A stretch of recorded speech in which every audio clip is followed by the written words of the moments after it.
pobjednica je Nadica Larosa iz Kopenhagena, Danska. Nadica?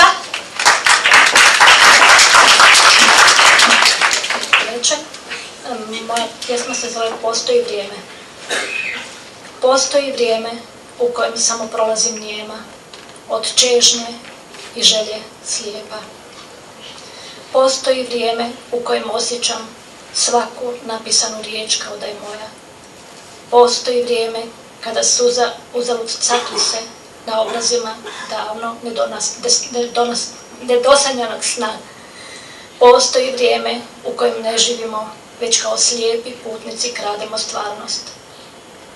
Možda je vrijeme ukralo pehar strasti sa presahlih izvora, ili je vrisak vjetra zašutio pod urlikom oluje koje nosim u srcu. Ko zna? Možda su godine protekle u pješčanim dodirima stvarnosti i napustile postelju snova. Ljubim mrak svojim utrnulim usnama. San je nestao sa praga želja. Osjećam svaku riječ kao vreli nož u grudima, kao san koji još uvijek budi uzavrelo grotlo vulkanskih padina.